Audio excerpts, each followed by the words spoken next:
अचानक उज्जैन महाकालेश्वर मंदिर में जो चमत्कार हुआ, उसे देखकर लोगों के रोंगटे खड़े हो गए।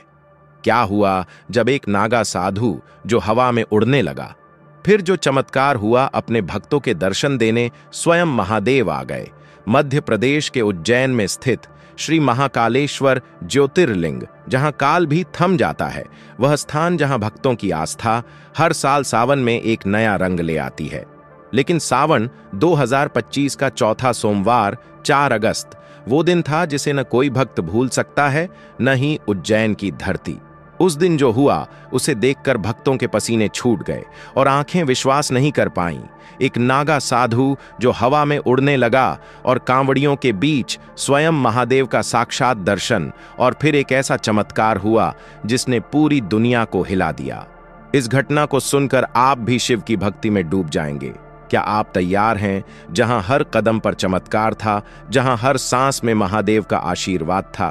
तो चलिए शुरू करते हैं यह घटना, जो न सिर्फ आपका मन मोह लेगी, बल्कि आपके दिल में शिव की भक्ति को और गहरा कर देगी।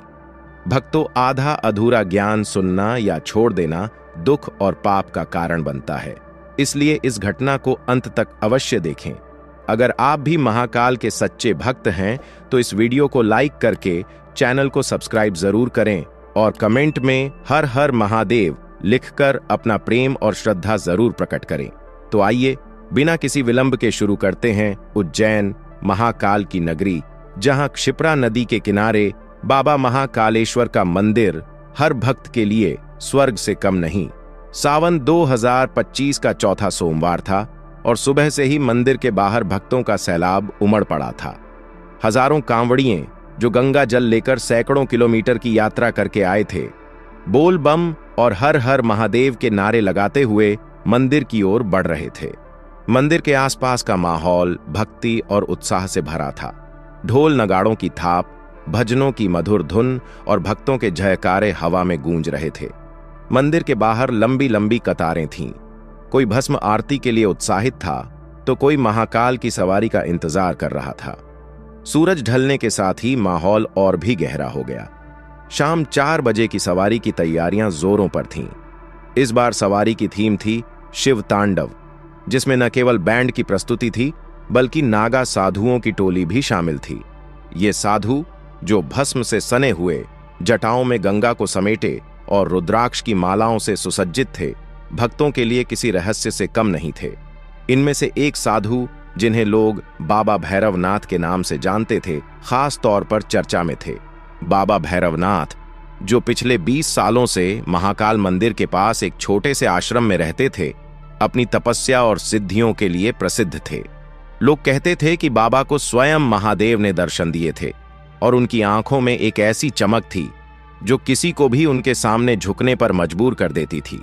लेकिन उस दिन बाबा भैरवनाथ की मौजूदगी ने कुछ ऐसा होने का संकेत दिया जिसकी कोई कल्पना भी नहीं कर सकता था। शाम 4 बजे जैसे ही महाकाल की सवारी शुरू हुई, रानी रोड से लेकर चेतक सर्कल तक भक्तों की भीड़ उमड़ पड़ी। भगवान महाकाल को विशेष रथ में विराजमान किया गया और सवारी धीरे धीरे आगे बढ़ रही थी। ढोल नगाड़ों की गूंज और भक्तों के जयकारों के बीच अचानक कुछ ऐसा हुआ जिसने सभी को हैरान कर दिया। बाबा भैरवनाथ, जो सवारी के साथ चल रहे थे, अचानक रथ के पास रुक गए। उनकी आंखें बंद थीं और उनके होठों पर ओम नमः शिवाय का जाप चल रहा था। भीड़ में सन्नाटा छा गया। लोग समझ नहीं पा रहे थे कि बाबा क्या करने वाले हैं। तभी एक चमत्कार हुआ। बाबा भैरवनाथ के पैर धीरे धीरे जमीन से ऊपर उठने लगे। पहले कुछ इंच, फिर कुछ फीट, और फिर वो पूरी तरह हवा में तैरने लगे। उनकी जटाएं हवा में लहरा रही थीं और उनके शरीर से एक अलौकिक प्रकाश निकल रहा था। भक्तों की आंखें फटी की फटी रह गईं। कुछ लोग चिल्लाने लगे, हर हर महादेव, तो कुछ अपने फोन निकालकर इस चमत्कार को रिकॉर्ड करने लगे। लेकिन यह तो बस शुरुआत थी। बाबा भैरवनाथ ने हवा में तैरते हुए अपने हाथ उठाए और अचानक आसमान में बादल गरजने लगे। बारिश की बूंदें नहीं, बल्कि फूलों की वर्षा होने लगी। गुलाब, चमेली और बिल्वपत्र आसमान से बरस रहे थे और सारा माहौल सुगंध से भर गया। सभी लोगों के पसीने छूट गए। यह नजारा किसी स्वप्न से कम नहीं था। एक बुजुर्ग भक्त जिनका नाम राम प्रसाद था, ने अपने आंसुओं को रोकते हुए कहा, यह बाबा नहीं, स्वयं भोलेनाथ का रूप है। लेकिन यह चमत्कार अभी खत्म नहीं हुआ था। सवारी आगे बढ़ रही थी और बाबा भैरवनाथ अब जमीन पर वापस आ चुके थे, लेकिन उनकी आंखों में वही चमक थी जो बता रही थी कि कुछ और बड़ा होने वाला है। सवारी जब फतेह सागर झील के गंगा घाट पर पहुंची, जहां जल विहार का आयोजन था, वहां का दृश्य और भी भव्य था। हजारों कांवड़िए अपने कांवड़ों में गंगा जल लेकर खड़े थे और मंदिर के पुजारी भगवान महाकाल का जलाभिषेक करने की तैयारी कर रहे थे। तभी एक और चमत्कार हुआ। गंगा घाट के किनारे जहां भक्तों की भीड़ थी, एक तेज रोशनी प्रकट हुई। ये रोशनी इतनी तेज थी कि लोग अपनी आंखें बंद करने को मजबूर हो गए। जब रोशनी कम हुई तो वहां एक आकृति दिखाई दी। यह कोई साधारण इंसान नहीं था, यह स्वयं भगवान शिव का रूप था। जटाओं में गंगा, गले में सर्प और हाथ में त्रिशूल लिए। उनके शरीर से निकलने वाली रोशनी इतनी तेज थी कि पूरा घाट प्रकाशमय हो गया। भक्तों की सांसें थम गईं। कुछ लोग घुटनों के बल बैठ गए तो कुछ हर हर महादेव के नारे लगाने लगे। एक युवा कांवड़िया, जिसका नाम अमित था, ने बाद में बताया, मैंने अपनी आंखों से भोलेनाथ को देखा। उनकी आंखों में सारा संसार समाया हुआ था। ऐसा लगा जैसे वो मुझे ही देख रहे हों। लेकिन यह दर्शन केवल कुछ पलों का था। जैसे ही पुजारी ने जलाभिषेक शुरू किया, वह आकृति धीरे धीरे गायब हो गई। लेकिन हवा में एक मधुर स्वर गूंजने लगा, मेरे भक्तों, मैं सदा तुम्हारे साथ हूं। यह स्वर इतना प्रभावशाली था कि हर भक्त की आंखों में आंसू आ गए। जल विहार के बाद जब सवारी वापस मंदिर की ओर लौट रही थी, एक और चमत्कार हुआ जो इतिहास में दर्ज हो गया। रास्ते में एक छोटा सा गांव पड़ता था, जहां एक गरीब परिवार रहता था। इस परिवार की बेटी, जिसका नाम सावित्री था, जन्म से अंधी थी। उसकी मां हर साल सावन में महाकाल मंदिर आती थी और बेटी की आंखों की रोशनी के लिए प्रार्थना करती थी। उस दिन भी सावित्री अपनी मां के साथ सवारी देखने आई थी। जैसे ही रथ सावित्री के पास से गुजरा, उसने अपने हाथ जोड़े और हर हर महादेव का जाप शुरू किया। तभी एक तेज हवा का झोंका आया और सावित्री के शरीर में एक झटका सा लगा। उसकी मां ने देखा कि सावित्री की आंखें खुली हुई थीं और वह आश्चर्य से चारों ओर देख रही थी।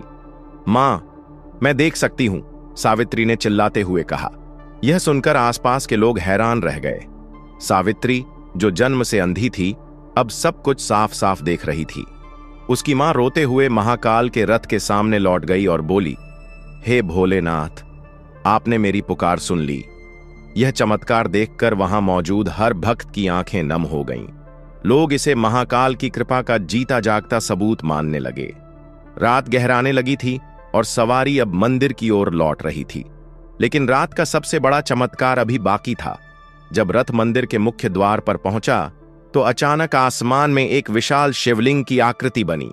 यह आकृति बादलों और बिजली की चमक से बनी थी और ऐसा लग रहा था जैसे स्वयं महादेव आकाश में विराजमान हो गए हों।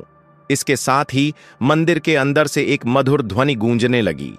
यह ध्वनि ओम के उच्चारण की थी, जो इतनी गहरी थी कि हर भक्त का मन शांत हो गया। पुजारियों ने बाद में बताया कि उस रात भस्म आरती के दौरान शिवलिंग से स्वयं भस्म निकल रही थी, जो अपने आप बाबा महाकाल के मस्तक पर चढ़ रही थी। बाबा भैरवनाथ, जो अब तक चुप थे, अचानक बोल उठे, यह महाकाल का आशीर्वाद है। जो भक्त सच्चे मन से मेरे पास आता है, उसे मैं कभी निराश नहीं करता। उनकी बातें सुनकर भक्तों में एक नई ऊर्जा का संचार हुआ। इस रात के बाद उज्जैन के महाकालेश्वर मंदिर की ख्याति और भी बढ़ गई। सोशल मीडिया पर बाबा भैरवनाथ के हवा में उड़ने और सावित्री के ठीक होने की कहानियां वायरल हो गईं। पर लोग अपने अनुभव साझा करने लगे और कई भक्तों ने दावा किया कि उन्होंने उस रात स्वयं महादेव को देखा था। सावित्री की कहानी ने विशेष रूप से लोगों का ध्यान खींचा। कई न्यूज चैनलों ने उसके परिवार का इंटरव्यू लिया और सावित्री ने बताया कि उस रात उसे सपने में महादेव ने दर्शन दिए और कहा, तुम्हारी भक्ति ने मुझे प्रसन्न किया है।